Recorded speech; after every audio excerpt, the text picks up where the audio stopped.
Opération communication dans le désert libyen. Les hommes du maréchal Haftar appellent à l'unité du pays, tous unis, mais derrière lui. Au passage, ils exhibent leur puissance en faisant défiler leurs chars militaires, leurs défenses anti-aériennes et leurs soldats. 25 000 hommes à la solde de l'homme fort de l'Est libyen. Pourtant, à l'autre bout du pays, il existe un gouvernement légitime reconnu par la communauté internationale. Alors aujourd'hui, qui dirige la Libye ? «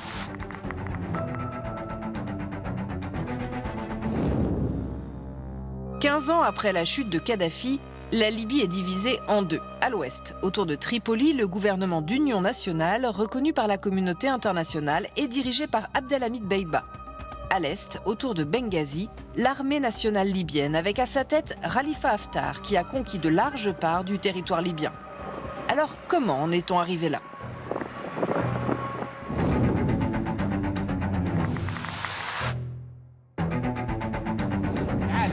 Retournons 15 ans en arrière. Il aura fallu une révolte populaire, une guerre civile et une intervention de l'OTAN pour faire tomber le colonel Gadafi et 40 ans de règne sans partage. Il est finalement assassiné par son peuple le 20 octobre 2011.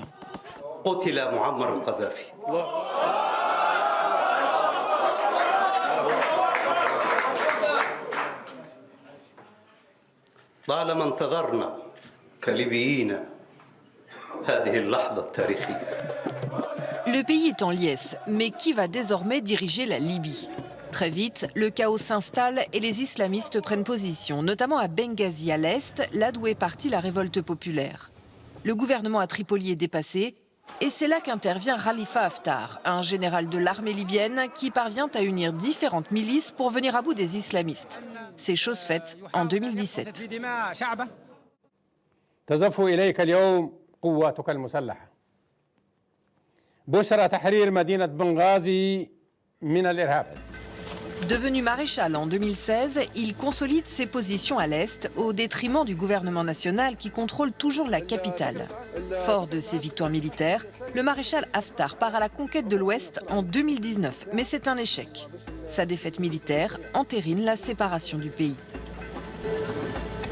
That defeat turned out to be a blessing in disguise because Haftar was able to preserve his control over the entire eastern half of the country and the entire southern half of the country. So in other words, the majority of national territory with all the oil assets. Khalifa Haftar contrôle donc maintenant la plus grande partie du pays, même si ce n'est pas la plus peuplée. Et ses positions sont renforcées par ses puissants alliés, les Émirats arabes unis, l'Égypte et la Russie. The UAE, Egypt, and Russia were the key supporters of Haftar. They empowered him, they enabled him to launch the 2019 attack, they enabled him to attack different cities since 2014. Basically, they basically emboldened Haftar to basically position himself as a wannabe dictator in the eastern side of the country. Et puis Haftar bénéficie d'un autre allié de taille, l'Union européenne. Pour l'Europe, il était infréquentable, il est devenu incontournable.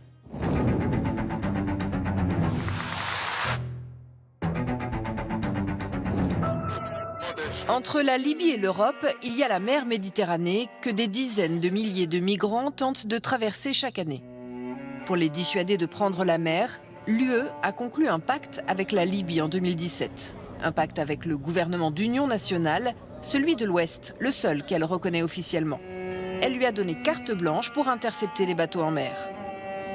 Mais l'année dernière, les arrivées en Crète, depuis la côte est de la Libye, ont quadruplé.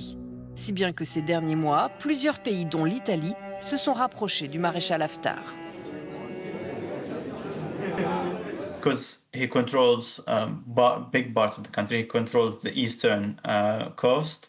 That forces some countries like Greece, like Italy, to interact with him and deal with him more directly than they might have hoped.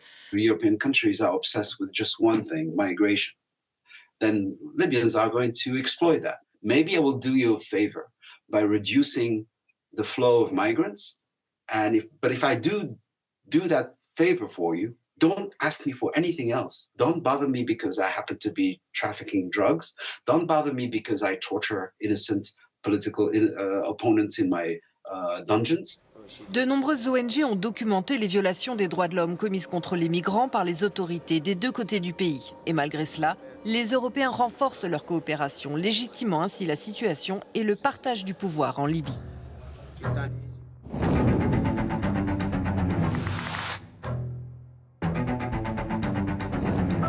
On l'a vu, la Libye est coupée en deux et cette situation est en train de se normaliser. Aucun de ces deux leaders n'incarne la volonté du peuple puisqu'aucune élection présidentielle n'a pu se tenir dans le pays depuis la chute de Gadafi.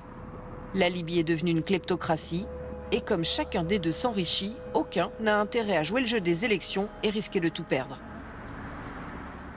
The levels of corruption that we're seeing today are unprecedented. We've never seen this level of meddling with the key resources of the state of the country, and I'm talking about basically the two main powers, the two main political actors, reaching directly and grabbing part of the basically big segment of the oil revenues.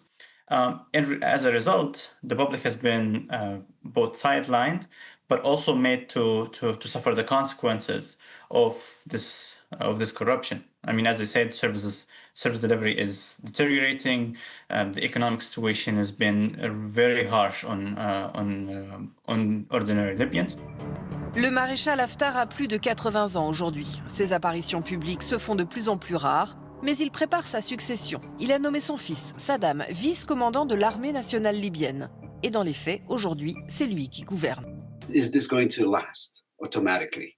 Not necessarily, because a lot of the equilibrium that exists, particularly in eastern Libya, exists because the father is still technically alive.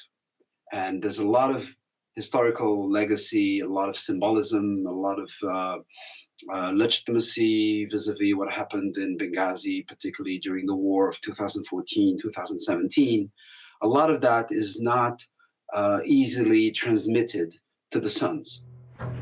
Une nouvelle période d'incertitude pourrait donc s'ouvrir à l'Est. Si aujourd'hui la Libye n'est plus en guerre, elle est dirigée par deux hommes autoritaires et corrompus qui ne se préoccupent pas du sort de leur population. On est loin des rêves de liberté scandés par les Libyens lors du printemps arabe de 2011.